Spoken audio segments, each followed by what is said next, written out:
What's up guys, Kyle here again, and today we are going to answer the age-old question that has been pondered by every person chasing tone since the beginning of time. Can these brand new tiny 30-watt solid-state amps hang in a band setting? Let's do it!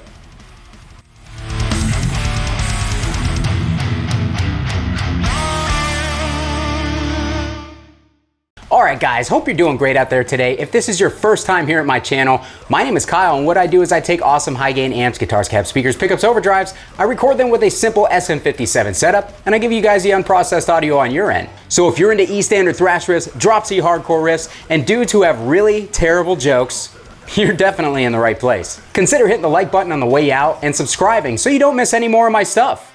Thanks!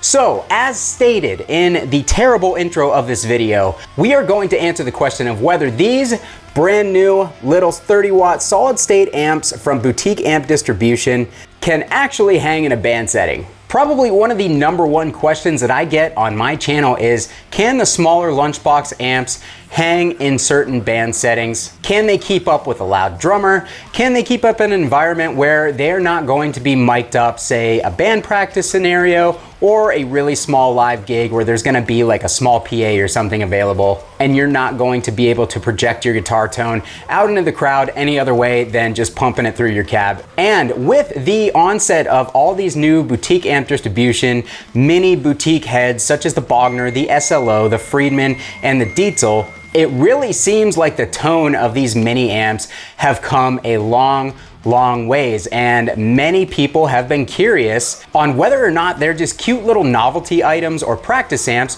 or whether they can actually get the job done in a real live band scenario, in a recording scenario. Basically, are they useful or are they just a cool little toy? So I wanted to directly answer that question by taking it to band practice with my band, Human Animal. We are like a punk rock 90s New York hardcore style band.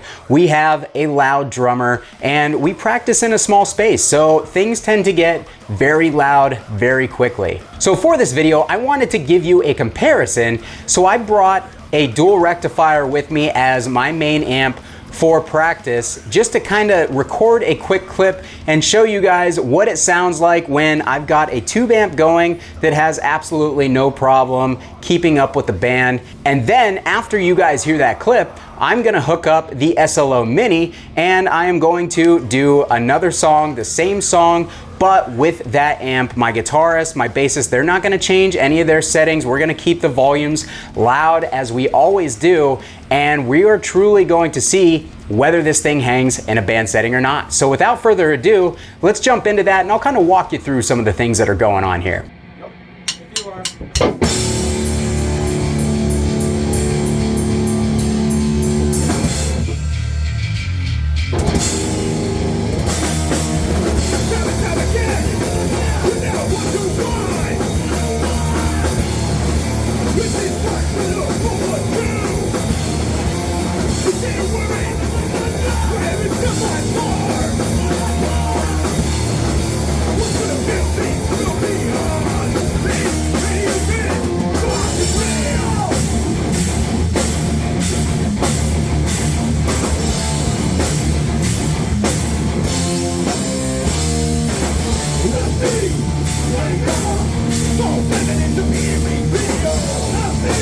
Alright guys, so as you can see, no big surprise, the dual rectifier has no problem hanging in a band setting because that's what they were created for. So now that you have an idea of what everything sounded like with two full-size tube amps going in a loud band setting, we are going to go over to the SLO Mini. I have it hooked up into the same cab, I am using the same guitar, I am using the same pedal board, and I have not adjusted any of my settings on the pedal board whatsoever. The only thing that has been changed here is the SLO Mini has been substituted for the Mesa dual rectifier. So let's get into it.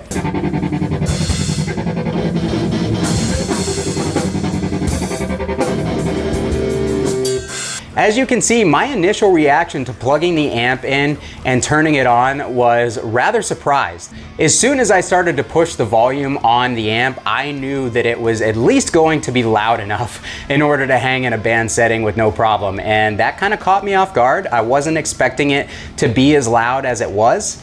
Typically, it seems like solid state amps have a lot more wattage. A lot of the ones that you'll see that are very popular are, 150, 200 watts, sometimes even 300 watts. And I'm thinking that the reason for that is overall headroom, because solid state power amps, once they start to clip, they do not sound good. So keep that in mind as we move forward with the SLO Mini. But just know that right off the bat, I was really pleasantly surprised at how loud that amp was able to get. So after kind of messing with the knobs, messing with the setting, messing with the tone a little bit, I got it dialed as close to me being happy with it as I could be. I think the tone of the amp itself sounds really, really good, and we will obviously have a full review coming on the channel for the SLO Mini. But once you push the volume that hard on something with that little headroom, it's gonna start to impart some not so nice frequencies and characteristics into the tone, and that is definitely what I was noticing with the SLO Mini, at least while I was playing it by myself.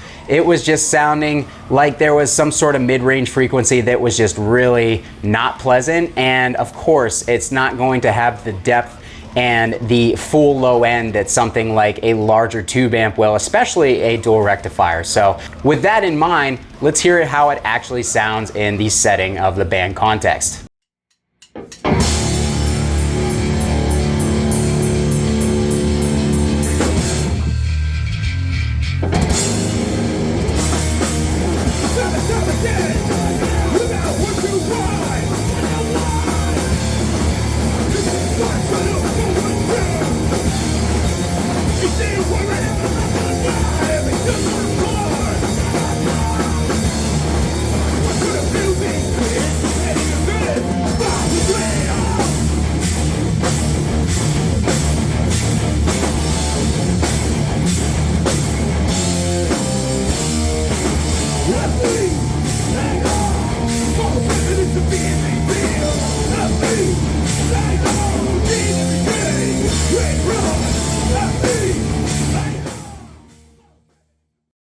Okay guys, so now that you have heard it, what I'm gonna do is I'm going to give you my thoughts of how it sounded in the room. I have not listened back to the audio whatsoever, so I'm going to leave it up to you guys to tell me what you think from your standpoint. Did this thing actually sit in the mix as well as I think that it did? Did it actually compete in a way that you found surprising, or does it come through on the audio through my camera as thin, harsh, just ugly sounding? Is it even cutting at all? Is it getting completely buried? I'm really curious to see. I placed the microphone in kind of a centered position in the room to equally pick up everything the best of my ability in order to make it fair. So keep that in mind. All the sound was kind of coming at the microphone from roughly the same distance in order to try and keep things as fair as possible. But yeah, I'm relying on you guys to let me know how it sounds through the audio that was picked up by the camera, because I only at this point have reviewed the audio in the room, and I want to keep it that way because I genuinely don't want your thoughts to be tarnished by what I have to say by listening to the audio. So with all that being said, my thoughts on the SLO30 in a band mix. I am really quite surprised at how well it worked in the band mix. Like, I am kind of shocked, to be honest. Not only did it have the volume, but it was one of those weird things where I didn't like the sound of the amp on its own. Like, it was starting to get kind of chunky and a little bit farty and everything. But once the whole band kicked in, that weird kind of, goofy, quacky mid-frequency that I was talking about earlier in the video shined through. Like, it's what allowed the amp to cut, but it didn't do it in a way where it was harsh or unattractive. Like, it kind of sat right there next to my other guitarist tone really well, and they were surprised as well. Nobody was expecting that tiny little amp to be able to keep up with the band. I really think that everybody, once they saw it, they kind of started laughing, and that has happened to me in other facets of life as well. But once we got that amp turned on, everybody kind of just was like, all right, this is not what I was expecting. So, I think that the reactions of the people in the video right off the bat kind of give it away that it's pretty impressive for its size. Something I have not heard in other facets of my life. So let's go with pros and cons real quick of what I heard in the room. Pros: it had the volume. It had the overall SLO tone, even though it had the volume. it took a boost well and gelled well with the cabinet that I put it through, which was a Mesa 4x12 rectifier, oversized with the stock vintage 30 speakers that are well worn in. It sat in the mix pretty much exactly as you would want a guitar to sit in the mix. This really did heavily occupy the mid frequencies and not so much the lows or highs. And in that sense, it actually did its job really well because it fit where it was supposed to within the mix. Yes, I would have liked a little bit more low end and low mid fullness. Yes, I would have liked some more headroom. But overall, it got the job done, which brings me to the cons. It has a very large lack of headroom, and that's no surprise at 30 watts. It gets loud. It gets loud enough, but once it gets to that point, it really starts to sound not pretty until you get it into the band mix, so it's not gonna sound too appealing if you're playing by yourself at any point during the set. It's gonna sound goofy.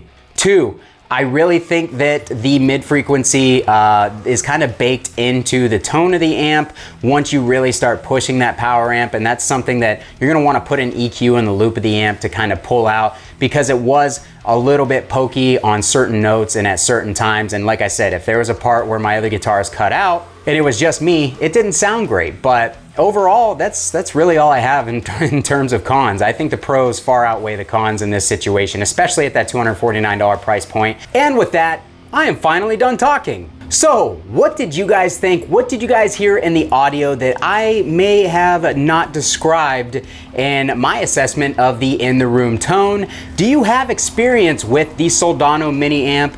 Do you have experience with any of the other mini amps? Let me know down in the comments. I am really curious to see how you guys felt about this little experiment, and if I were to do more of these in the future, let me know what you think I can improve. I am always open to suggestions to help you guys get the best or get the most out of these videos that you possibly can. I also want to send a real quick shout out to Sweetwater for sending the SLO Mini for me to check out. I really appreciate all the support that Sweetwater has given me, and if you guys are gonna pick up one of these mini heads for yourselves, I think it's pretty obvious where I'm gonna say that you should get that from, and that's Sweetwater, because they have some of the absolute best service in the business and they have the best return policy in the business, so it's kind of a no-brainer to pick up new gear from the fine folks at Sweetwater. If you do that, I have a little affiliate link below. You can click that. It won't cost you anything extra and I'll get a little kickback. Everybody wins. Also, if you are interested in checking out my band Human Animal, down below in the description of this video, I will link to our Spotify, our Facebook group, Instagram, Bandcamp, Public Arrest Records, and Zanga pages all down below for you guys to check that out if you're interested. And if you do, thank you. I really appreciate it, and drop a comment to let me know what you think. If you liked the video and found it helpful, hit that like button on the way out as it greatly helps me. Consider subscribing to the channel so you don't miss any more of my stuff, and consider becoming a part of the Belligerent Amateur community by joining one of my many social media groups or my Patreon, all listed below. We've got a Discord server, we've got a Facebook group. I would be super happy to have you guys along for the ride. Thanks so much for watching. Kyle here again. We'll see you guys next time. If you are.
You know what this wall is missing?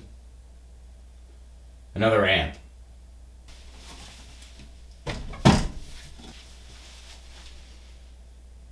There we go.